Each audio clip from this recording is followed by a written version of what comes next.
Hi there, I'm in my potting shed and I would imagine that most of you are ready to start potting up some of your babies that we've been sowing in February and March. So I thought I'd show you my potting up mix. Now I would never ever just pot up straight into compost, and if you've had a look at my potting up mix you can see how beautiful that is.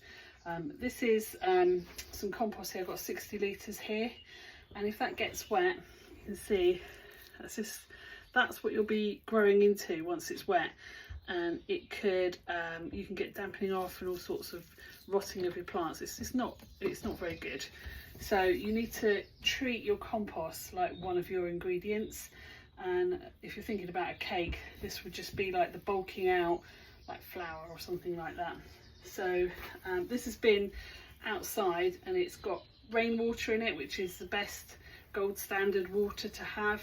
I'm gonna mix up and show you how I do that. So next I am going to add my worm compost, and I've got 2 piles at either end here, and I'm going to put another pile in the middle. So I've probably just put 40 litres in there into my 60 litre compost. Whoopsie. And this has obviously got really good nutrients in it, and you can already see just by me handling that what a different texture that is to the compost. It's really crumbly and light, it's full of really good nutrients, and it's also got all that microbiology from the worms' tummies, and this is really great for your plants to start off in. If you haven't got worm compost, doesn't matter, it's fine, you can carry on without this. So I'm just going to spread that around and get my next ingredient. So this is coir compost, and it comes in a block like this, and if you add water to it, and I found that you can add about 3 large watering cans to 4 into this, it obviously puffs up into 75 litres. I think it's got it down there somewhere, 75 litres of coir. This 75 litre here will actually do 3 lots of 60 litre compost, which is amazing. So if you haven't got the worm compost, doesn't matter, but I definitely recommend putting some coir compost in there. So here's my plastic dustbin, and you can see it's all fluffed up and is ready to go. It's just hydrated all those husks through. So I've got my coir, and I'm going to put another pile in as well in the middle. So it's probably that. Another big load in there. You can see how that compost is already diluted up. Now coir is brilliant. It's made of coconut husks and it holds water really well. So as your roots are tapping down and stretching out in the pots, the coir is there to help supply water to your plant, and also has the benefit of a slow releasing food in there too. So next is vermiculite. Now vermiculite is a brilliant substrate. Not only does it give you drainage, but it's really clever. It can take away water if you've overwatered, hold on to it, and then when the plant needs it, it gives it back to the plant. So it's just brilliant to add into your mix. Now I normally do about 2 buckets worth, but this is the last bucket of mine, so it needs to go on my shopping list. Be really careful with vermiculite because it's quite dusty. So if you're in a potting shed, you can ventilate the windows, or you can add a little bit of water to the vermiculite just to kind of get that dust down. So I'm just going to add that in. You'll probably see a little bit of dust coming off there. A little bit. Like I said, there should be twice as much of this as normal. You can already see how high that is already. By the way, this tray, this is not a gardening tray. This is actually a rabbit hutch bottom. And if you look on Facebook Marketplace or something like that, they usually give them away for a tenner or for free, and they're just really brilliant because they're a good size that takes a bag of compost, and you can mix in it and do whatever you need to do. So that's like a really good tip if you need to do that. And then what I do is my compost just sits here and I just use it up as and when I need it, making my workflow a hell of a lot more efficient. So next ingredient, I'm going to add a bit of sand in. The sand's obviously really good for drainage. Luckily we're not having to do any sieving, are we? As when we were making the seeding compost, we had to sieve everything. We don't have to sieve anything in here, sieve anything. I'm just going to add this in. Probably going to add that whole bucket in actually. That's a bit lighter. There we go. That's my base ingredients, and I am going to pump this up a bit more. But if you are just starting out, I would recommend doing your compost. Don't buy peat free because it's not very good. You'll find that your plants will yellow in them and probably die off because they haven't got the recipe right yet.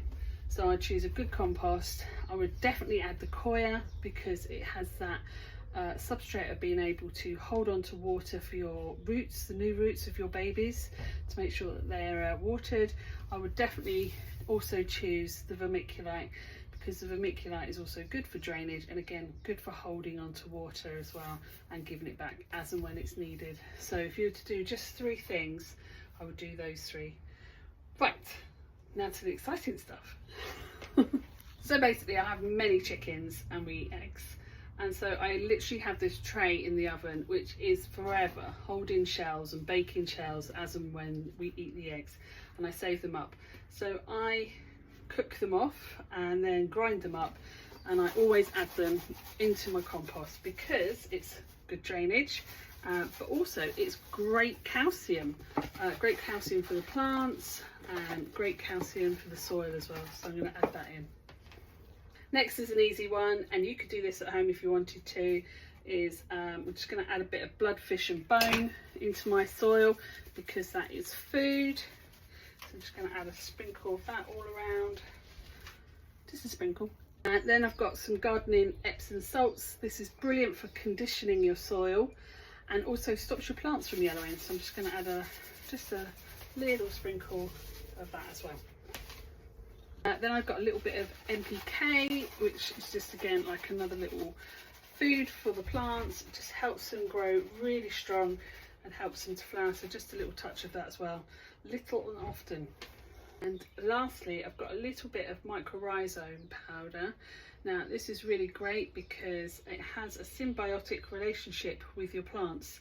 So as your plants get older, they will give the mycorrhizal, which is a fungi, their sugars from their plant, and in return the mycorrhizal will stretch out into the soil and find good nutrients and bring them back to the plant. So I always add that, and it also helps the root structure of your plants anyway. So I'm just going to add a tiny bit of this. Don't go crazy, don't add loads of this stuff, it's just supposed to be a little bit. So you can see where we started off with 60 litres, and I've probably more than doubled my compost just with all those bits and bobs that I've added to it. And like I said, this is just going to stay here all for the season, and as I'm potting up, it's just here ready to go, making my workflow a lot easier. But now what I need to do is spend some time mixing it in. Thank goodness for a great big tray.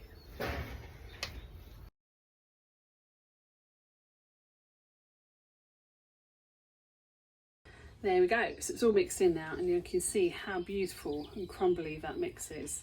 And it's got all those extra additives in there as well, just to help the plant along. So even though I'm called a flower farmer, I don't think that's the right name for me, because the seed and Mother Nature are perfectly capable of turning a seed into a plant. What my job is to look after the environment, and in this instance the environment is the soil. So as I send my baby out into the garden, I'm literally sending it out with the best pack possible. So it's got all those nutrients in there, so as it lifts off in summer, it erupts and it's got all the strength and nutrients that it needs to help it put on a strong plant and loads of flowers. And that's my job. So really I should be called an environmental officer, I guess, because my job is to look after the soil.